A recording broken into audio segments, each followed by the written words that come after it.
சிலருக்கு நான் சிவா சார்லாம் பார்க்குறேன், அவங்களே இந்த லிஸ்ட்டில் சேர்த்துக்கலாம். நான் காலேஜ் படிக்கிறப்ப எப்படி இருந்தாரோ அப்படியே இருக்கார் இப்பயும். சிலருக்கு அப்போதும் இப்போதும் எப்போதும் வயதாகவே இல்லை, பர்வீன் சுல்தானையும் சேர்த்துக்கலாம்.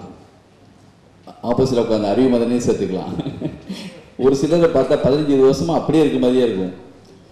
சிலருக்கு அப்போதும் இப்போதும் எப்போதும் வயதாவதே இல்லை, மோகமுல் யமுனாவுக்கு, 16வது மயிலுக்கு, பிரிந்து சென்று விட்ட முதல் காதலிகளுக்கு, இளமையில் இறந்து விட்ட சகோதரிகளுக்கு, மேலும் என் நெஞ்சில் எரியும் இந்த கனலுக்கு, பாடம் செய்யப்பட்ட வண்ணத்து பூச்சிகள் எப்போதாவது ஒரு நிமிடம் சிமிட்டி விட்டு மறுபடி தூங்க தொடங்கி விடுகின்றன. இந்த கவிதை எனக்கு அவ்வளவு அற்புதமாக பிடிச்சிருந்தது. எல்லாருக்கும் வணக்கம். இந்த நேரத்தில் உண்மையிலே இறங்க வேண்டிய ஆள் பர்வீன் சுல்தான். கொஞ்சம் பரபரப்பு ஆகிருக்கும். நான் அவங்களுடைய பேச்சு கேட்கறதுக்காக தான் நான் வெயிட் பண்ணிகிட்ருக்கேன். நான் ரொம்ப நேசிக்கிற, ரொம்ப மதிக்கத்தக்க ஆளுமைகள் உள்ள ஒரு முக்கியமான மேடை சிவா, திருச்சி சிவா அவர்கள்.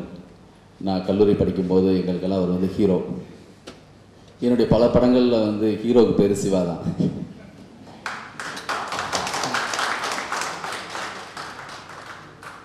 நான் இப்போ நீண்ட ட்ராவல் ஒரு பயணம் போகும்போது பர்வீன் சுல்தானுடைய உரையை கேட்டுட்டு நான் எங்கே இருந்தாலுமே ஃபோன் பண்ணி சொல்லுவேன், ரொம்ப அற்புதமாக இருந்துச்சு சொல்லி. அவங்கள மாதிரி பேசுறதுக்கு அவ்வளோ அற்புதமாக பேசுவாங்க. இசையுடைய கவிதைகள் சமீபத்தில் நான் அவரோட சமீபத்தில் தொடர்ந்து அப்பப்போ பேசுவேன். இசையுடைய கவிதைகள், இன்றைய கவிதைகள், அது எனக்கு ரொம்ப அவ்வளோ அற்புதமாக எழுதிட்டுருக்காரு. அவருக்கு என்னுடைய வாழ்த்துக்கள். இமயம் அவர்கள் வாங்கின விருதுகளுக்கும் அவருக்கும் வாழ்த்துக்கள்.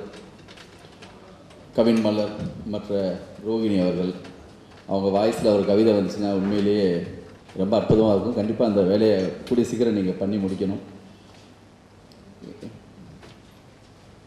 மணிசுபுத்திரன் அவர்கள் அவருடைய கவிதை எனக்கு நினைவில் இருக்கிற ஒரு முக்கியமான கவிதை. அதை நான் ஒரு ஷார்ட் ஃபிலிம் மாதிரி பண்ணணும்னு நான் விரும்புகிற அளவுக்கான ஒரு கவிதை, கால்கள். அந்த கால்களை அத்தனை விதமான கால்களையும் ஒரு அப்படி ஷார்ட்டாக எடுத்தால் அவ்வளோ நல்லா இருக்கணும். அவ்வளோ அற்புதமான ஒரு கவிதை அது. திரும்ப திரும்ப வசந்த பாலன், நான், பிருந்தா எல்லாமே அந்த கவிதையை பற்றி பேசிட்டே இருப்போம்.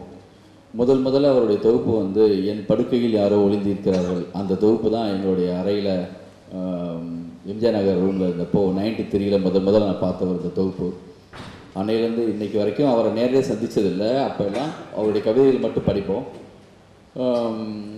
நான் முத்துக்குமார் அவருடைய ஒரு நினைவு நாளில் நாங்கள் எல்லாம் ஒன்று கூடி, அதுக்கு பிறகு அறிவுமதி என்ன, நானும் அவர் எல்லாமே எங்கேயாவது சும்மா உட்காந்து பேசுவேன்னு சொல்லி உட்காந்து பேசினோம். இவ்வளவு மனசுக்கு பிடிச்ச நெருக்கமான ஒரு நல்ல நண்பனை இத்தினால் நம்ம சந்திக்காமல் இருந்தோமேங்கிற ஒரு பெரிய அப்படி இருந்தது. அந்த ரொம்ப நேரம் பேசிட்டு இருந்தோம். அதுக்கப்புறமா தொடர்ந்து இதேமாதிரி சந்திக்கணும்னு சொல்லி ஒரு பெரிய திட்டம்லாம் போட்டோம். எல்லாருக்கும் வெவ்வேறு வேலை இருந்ததுனால அன்றைக்கி மீட் பண்ண முடியாமல் அடுத்தடுத்து ஃபோனில் அப்படி பேசிக்க முடிஞ்சது. சமீபத்தில் அவருடைய ஒரு கவிதையை இசை வடிவமாக்கி எனக்கு வந்துச்சு. அதை நானும் பாலாசக்தி வேலும் கேட்டோம். அப்படியே அந்த வடிவமைச்ச அந்த பையனும் அவ்வளோ அற்புதமாக இசையமைச்சிருந்தான். ஆஸ்பாவுடைய அந்த குரல் ஒலித்து கொண்டிருக்கிறது. அந்த கவிதை ரொம்ப அற்புதமான ஒரு கவிதை. அதுக்கு பண்ண இசையும் அந்த பேக்ரவுண்டு, அந்த சொன்ன விதானமும் அவ்வளோ அற்புதமாக இருந்துச்சு. அவங்களோட அது அற்புதமாக இருந்துச்சு, நம்ம சொல்ல முடியாது அந்த அளவுக்கு. அது எப்படி இதை போய் மணிசுபுத்திரனுக்கு ஃபோன் பண்ணி இது அற்புதமாக இருந்துச்சுன்னு சொல்ல முடியும்? அந்த பாதிப்புலேருந்து வெளியில் வர்றதுக்கு ரொம்ப நேரமாச்சு. அவ்வளோ அற்புதமான ஒரு படைப்பு அது. இந்த கடல் பார்த்த வீட்டில் கடைசி நாள், இந்த தொகுப்பில் எனக்கு பிடிச்ச ஒரு 3 கவிதைகள் இருக்குது. அந்த கவிதைகளை பற்றி மட்டும், அதில் ஒரு சில வரிகள் இல்லை ஒரு கவிதைகள், நேரம் ரொம்ப ஆனதுனால எனக்கு பிடிச்ச 4-5 கவிதைகளை சொல்ல நினச்சேன். அதில் ஒரு சில கவிதைகளை மட்டும் சொல்லலாம் இப்போ நினைக்கிறேன். ரொம்ப குறிப்பாக எனக்கு ரொம்ப பிடிச்ச கவிதை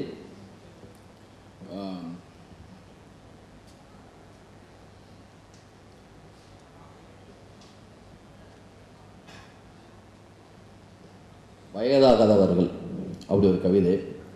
சிலருக்கு நான் சிவா சார்லாம் பார்க்குறேன், அவங்களே இந்த லிஸ்ட்டில் சேர்த்துக்கலாம். நான் காலேஜ் படிக்கிறப்ப எப்படி இருந்தாரோ அப்படியே இருக்கார் இப்பயும். சிலருக்கு அப்போதும் இப்போதும் எப்போதும் வயதாகவே இல்லை, பர்வீன் சுல்தானையும் சேர்த்துக்கலாம். ஆப்போசிட்டில் உட்காந்து அறிவு மதனையும் சேர்த்துக்கலாம். ஒரு சிலரை பார்த்தா 15-20 வருஷமாக அப்படியே இருக்க மாதிரியே இருக்கும். சிலருக்கு அப்போதும் இப்போதும் எப்போதும் வயதாவதே இல்லை. மோகமுள் யமுனாவுக்கு, 16 வயது மயிலுக்கு, பிரிந்து சென்று விட்ட முதல் காதலிகளுக்கு, இளமையில் இறந்துவிட்ட சகோதரிகளுக்கு, மேலும் என் நெஞ்சில் எரியும் இந்த கனலுக்கு பாடம் செய்யப்பட்ட வண்ணத்து பூச்சிகள் எப்போதாவது ஒரு நிமிடம் சிமிட்டி விட்டு மறுபடி தூங்க தொடங்கி விடுகின்றன. இந்த கவிதை எனக்கு அவ்வளோ அற்புதமாக பிடிச்சிருந்தது.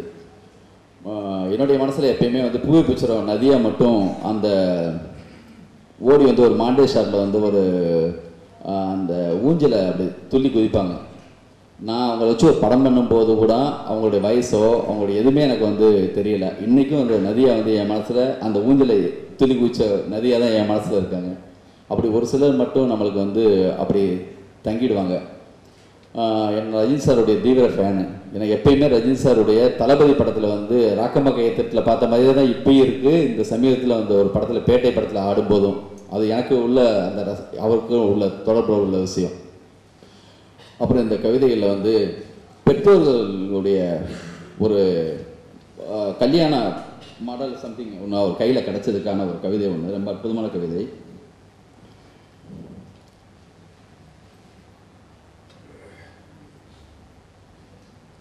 பெற்றோரின் திருமண நாள். இன்று எங்கள் பெற்றோரின் திருமண நாள் என்பதை நாங்கள் எதேச்சையாக கண்டுகொண்டோம். என் பெற்றோரின் திருமண வாழ்த்து மடலை சகோதரர்களும் சகோதரிகளும் அவர்களின் மக்களும் ஒருவருக்கொருவர் பரிமாறிக்கொண்டோம். அதை கையால் தொடும்போது பூமியின் ஆழத்திலிருந்து கண்டெடுத்த புதைப்பொருள் போல அவ்வளவு வெப்பமாக இருந்தது. பழங்கால ஓவியம் போல எண்ணற்ற கனவுகள் உருவாகிறது. அந்த சொற்களின் பழமையில் காலத்தின் வாசனை படர்ந்திருக்கிறது. 69 ஆண்டுகளுக்கு முன்பு இதே போன்ற ஒரு மழை நாளில்தான் எங்கள் பெற்றோரின் திருமணம் நடந்தது. என் அம்மா அப்போது மிகவும் வயது குறைந்தவளாக இருந்தால்.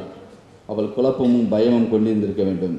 என் தந்தை நாணமுடையவராக பதட்டம் அடைந்து கொண்டிருப்பவராக என்பதில் எனக்கு எந்த சந்தேகமும் இல்லை.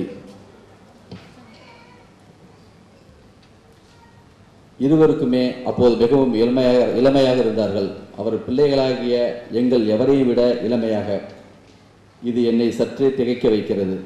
அந்த திருமணத்துக்கு வந்திருந்தவர்கள், அந்த திருமணத்துக்கு வாழ்த்து மடல் எழுதியவர்கள், அந்த திருமண பந்தக்கால் நட்டவர்கள், அந்த திருமண நாளில் விருந்து சமைத்தவர்கள், அந்த திருமண பந்தியில் அமர்ந்தவர்கள், அந்த திருமணத்தில் தாம்பூலமை தந்தவர்கள், அந்த திருமணத்தில் சீர்வரிசையாக சண்டையிட்டவர்கள் என யாராவது எஞ்சியிருப்பார்களா? அந்த திருமணம் பற்றி எங்களுக்கு சொல்ல என் பெற்றோரின் திருமண நாளில் பிள்ளைகள் நாங்கள் யாரும் அங்கே இருக்கவில்லை. அவர்களின் இந்த 63வது திருமண நாளில் அவர்கள் இருவருமே இல்லாதது போலவே திருமண வாழ்த்து மட்டும் எஞ்சியிருக்கிறது. இப்படி போகிற அந்த கவிதை எனக்கு ரொம்ப பிடிச்சிருந்தது. அவர் ஒரு தலைப்பெல்லாம் என்னென்னா ரொம்ப வித்தியாசமான ஒரு சில தலைப்புகள், இதை பற்றியெல்லாம் கவிதை எழுத முடியுமா, இதை பற்றி யோசிக்க முடியுமாங்கிறதுல எல்லாம் அவர் எழுதுகிறாரு. இங்கே ஒரு விமர்சனம் வச்சாங்க, தொடர்ந்து 2-3 பேர் சொல்லும்போது எல்லா அந்த சமகாலத்தில் நடக்கிற எல்லா நிகழ்வுகளையுமே பதிவு செய்யணுமா, இந்த கவிதைகளை அவர் எடிட் பண்ணி இன்னும் கொஞ்சம் கூட கொடுக்கலாமே, அந்த கருத்தெல்லாம் சொன்னாங்க. எனக்கு தெரிஞ்சு அவருக்கு சமீபத்தில் ஒரு தொகுப்பு நான் அவருக்கு அனுப்பி வச்சேன். அதில் நான் போட்டது கவிதை அரக்கன் மனுஷபுத்திரனுக்கு சொல்லி கையெழுத்து போட்டு அனுப்பினேன். உண்மையிலேயே இப்போ சமகாலத்தில் எல்லாத்த பற்றியும் சமயத்தில் நடக்கிற எல்லா நிகழ்வை பற்றியும் பதிவு செய்கிறதுக்கும் ஒரு பக்கம் அந்த மாதிரி ஒரு கவிதைகள், இன்னொரு பக்கம் கடல் பார்த்த வீட்டின் கடைசி நாள் மாதிரியான கவிதைகள். அவர் எப்படி ரெண்டுக்குமா அவர் தயாராகிறாரு, 2 கவிதைகள், ஒரு கவிதைக்கு இன்னொரு கவிதைக்கு இடையில அவருக்கு என்ன மாதிரியான ஒரு கேப் எடுத்துப்பார், அப்படிலாம் எனக்கு ரொம்ப ஆச்சரியமாக இருக்குது. இவ்வளவு அழகுணர்ச்சியோட ரொம்ப ஒரு மாதிரியான ஒரு கவித்துவத்தோடு எழுதக்கூடிய கவிதை இருக்குது. ஒரு பக்கம் பார்த்தா வேற ஒரு தளத்தில் இதை இயங்கக்கூடிய தகுதியும் உள்ளவராக இருக்கார். இப்படி ஒரு காம்பினேஷன் அமைகிறதுங்கிறது ஒரு பெரிய கஷ்டம். அவர் தொடர்ந்து எழுதுங்க சார், கண்டிப்பாக மிகப்பெரிய இன்னைக்கு நீங்கள் தான் சார். அது எப்படி கதைகளில் தொடர்ந்து எஸ் ராமகிருஷ்ணன், ஜெயமோகன் மாதிரியான அவர்கள் எப்படி இவ்வளோ எழுதிட்டு இருக்காங்களோ, உங்களுக்கு இன்னைக்கு லாபகமாக வருது. நீங்கள் எடிட்லாம் பண்ண வேணாம், எனக்கு தெரிஞ்சு அது அந்த வேலையோட பண்ணிக்கலாம், தப்பு இல்லை. உங்களுக்கு வர்றதை அப்படி ஒரு ஆச்சரியப்படத்தக்கக்கூடியதாகவும் பிரமிக்கக்கூடியதாகவும் எனக்கெல்லாம் வந்து என்னென்னா இந்த 30 வருஷத்தில் எனக்கு ஒரு 90 கவிதை கூட எனக்கு வந்து தோணுனதில்லை. அது கவிதை எழுதுறதுங்கிறது அது வந்து அவருக்கு வந்து ரொம்ப ஒரு அந்த சைக்கிள் வீட்டில் வண்டி ஓட்டுவாங்களே அந்த மாதிரி ரொம்ப அப்படி ஈஸியாக லாவகமாக. இன்றைக்கி வந்து ஒரு சில நடிகர்கள் பார்த்தீங்கன்னா ஒரே வருஷத்தில் விஜய் சார் வந்து 12 படம் நடிக்கிறாரு. ரஜினி சார் வந்து ஒரு இடத்துல 18 படம் கூட நடிச்சிருக்காரு. அது வரும்போதே செஞ்சிடணும். அது வந்து இன்றைக்கி அவங்க வந்து இன்றைக்கி அதை செய்கிற இடத்துல அவங்க இருக்காங்க. அந்த மோடு வந்து அந்த அவங்களுக்கு இருக்குது. அது செய்யட்டும். நம்ம வந்து அதை தள்ளி நின்று ரசிச்சுட்டே இருப்போம். பக்கத்தில் வந்து கை கொடுக்குவோம். இந்த மாதிரியான நிகழ்வுகளை கலந்துக்கிட்டு ரொம்ப சந்தோஷம். நன்றி, வணக்கம்.